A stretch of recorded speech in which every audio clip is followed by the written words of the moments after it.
Je vous le disais, la situation dans la bande de Gaza, à nouveau un regain de tension hier après une sorte de guet-apens qui a été tendu par le djihad islamique avec un tireur d'élite qui a tiré en direction d'une patrouille de l'armée israélienne. Un officier de l'armée israélienne a été sérieusement blessé. Cette tension se rajoute à une nouvelle augmentation du nombre de départs de feu et d'envois de cerfs-volants et de ballons incendiaires en direction du territoire israélien. On avait l'impression que l'on était en train de se retrouver vers une sorte de cessez-le-feu, d'accalmie dans cette région, dans la bande de Gaza. Mais apparemment, ce n'est pas le cas. Mais le colonel Meir Dahan, bonjour, Boker Tov. Bonjour. Alors, que se passe-t-il? Comment expliquer ce nouveau regain de tension? Qu'est-ce qui s'est passé hier et en quoi cela peut-il remettre en cause ce cessez-le-feu apparemment artificiel qui régnait depuis quelques jours?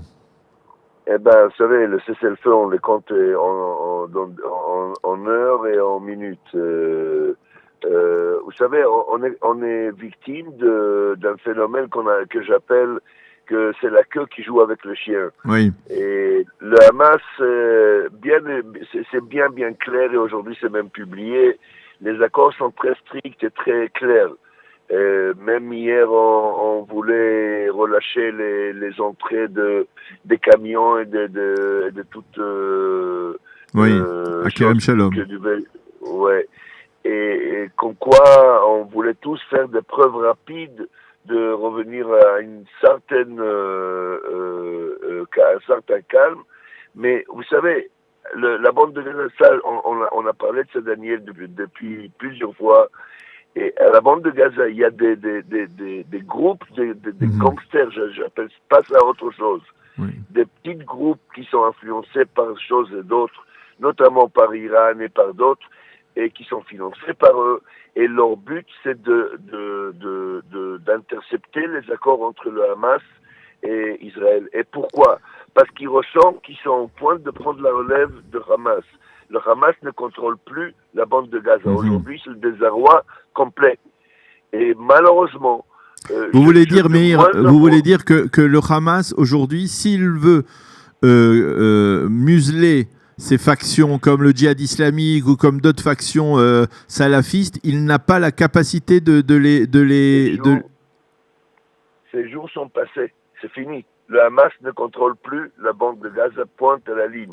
Peut-être les environnements de l'hôpital là-bas au souterrain. Peut-être, et encore. C'est un drame. Et malheureusement, on se trouve dans une situation où on est là, écoutez bien ce que je dis, pour rescaper le Hamas. Ah oui.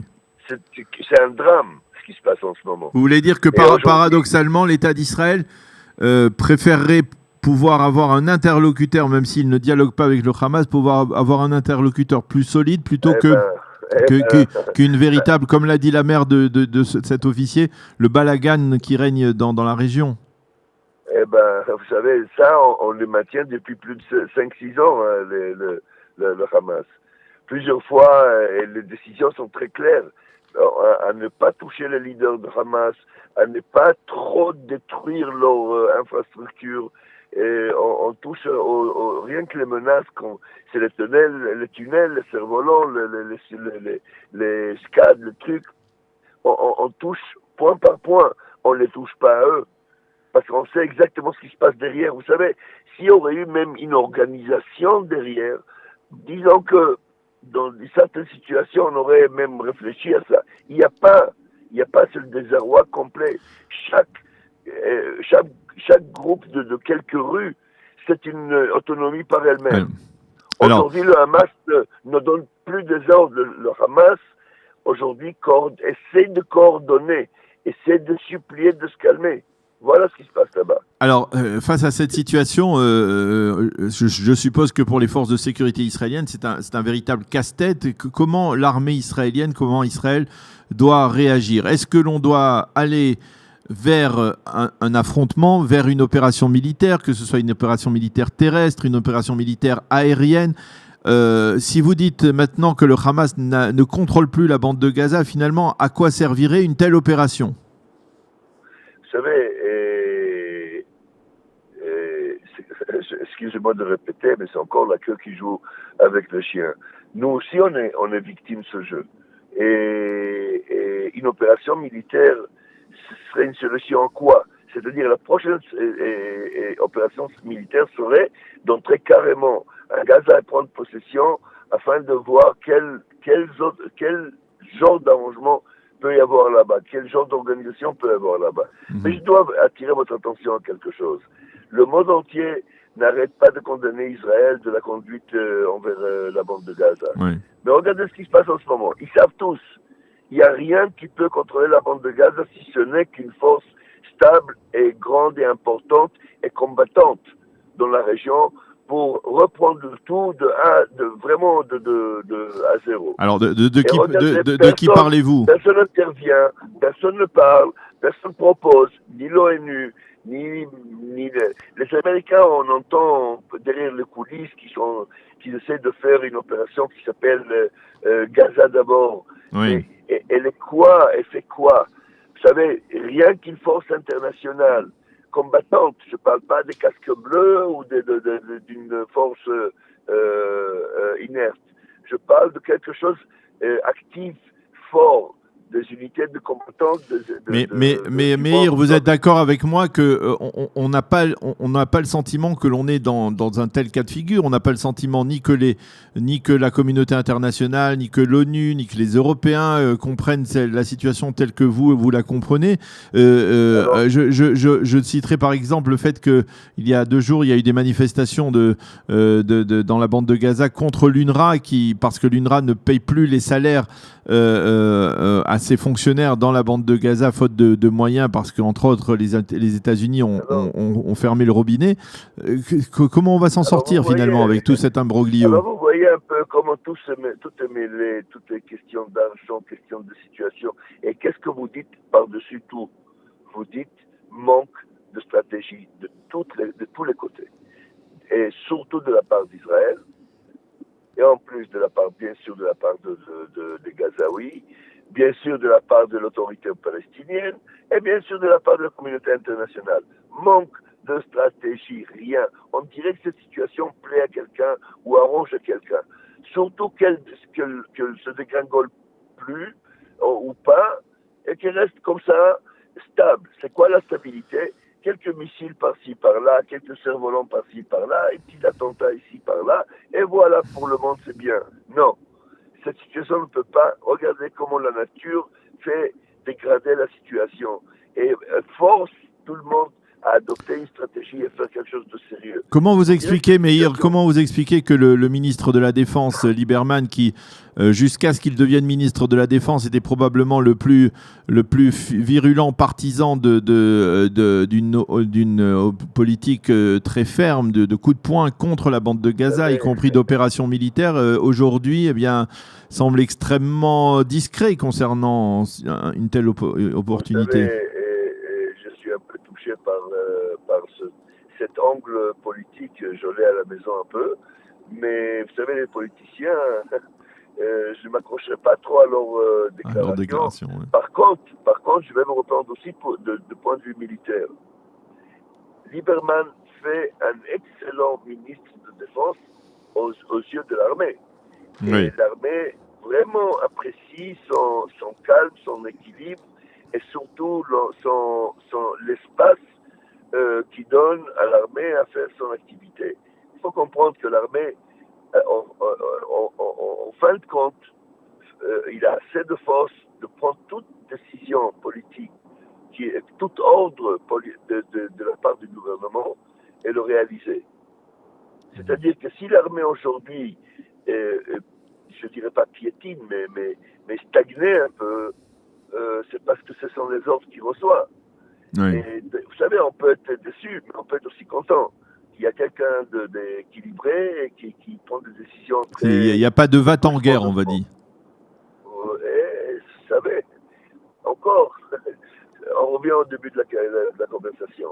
On est un peu entraînés tous dans un jeu complètement fou, non coordonné, non organisé, manque de stratégie. Personne n'a une... Alors finalement, face à une telle situation qui est totalement incontrôlable et incontrôlée, est-ce qu'il ne vaut pas mieux que l'on essaye, par exemple, de parvenir à une sorte de houdna, de trêve sur plusieurs années, sur 5 ans?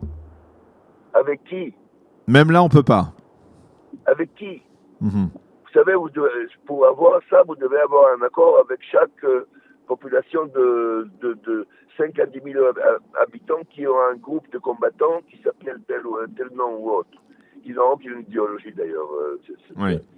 C'est une foutaise de croire qu'ils ont une idéologie. Mais bon, ils prennent des noms et voilà. Alors qu'est-ce que vous voulez qu'Israël négocie avec 30 organisations? Je vous dis, à la bande de Gaza aujourd'hui, il y a 30-40 groupes organisés de combattants. Pour moi, je les appelle des gangsters. Rien d'autre. Alors, quelle solution? Vous êtes, vous, un expert militaire, vous avez une certaine expérience. Face à une telle situation, quelle solution voyez-vous pour sortir de ce balagan, comme je le disais? Pression internationale. Il faut absolument que Israël fait appel à dire, voilà, la solution, on a 2 solutions. On envahit la bande de Gaza et c'est le désastre de 2 côtés. C'est un désastre humanitaire. Ça va coûter de vie humaine des soldats israéliens, des citoyens israéliens et des Gazaouis. L'autre solution, une force internationale qui rentre immédiatement, des combattants, pas des n'importe quoi, et qui rentrent et qui sont prêts avec Israël ou sans Israël, peu importe, à payer le prix et essayer de se mettre de l'ordre imposé en attendant d'un arrangement politique. Et l'arrangement politique et stratégique doit être établi au plus rapide. Parce que, tel que c'est maintenant, c'est le désastre humanitaire, c'est un désastre militaire, c'est un désastre de tous les côtés. Personne n'est gagnant. Il n'y a que des dégâts. Je comprends bien. Une dernière question, parce qu'on ne peut pas ne pas en parler aussi. La tension est très vive dans le sud du pays, mais elle est aussi très, très nette dans le nord, avec à nouveau, hier encore, des tirs en direction du territoire israélien, des roquettes qui se sont abattues dans le lac de Tibériade, fort heureusement sans faire de blessés. Jusqu'à quand l'État d'Israël va pouvoir tolérer aussi ce que l'on appelle ce tiftouf en hébreu, c'est-à-dire cette petite brume, cette petite pluie qui tombe de roquettes et ces avions qui franchissent le territoire et la frontière avec Israël.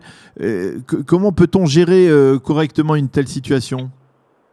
Alors, je ne pense pas que le mot tolérer est adéquat. Israël ne tolère rien. Je vous rappelle avant-hier l'action vers l'avion syrien et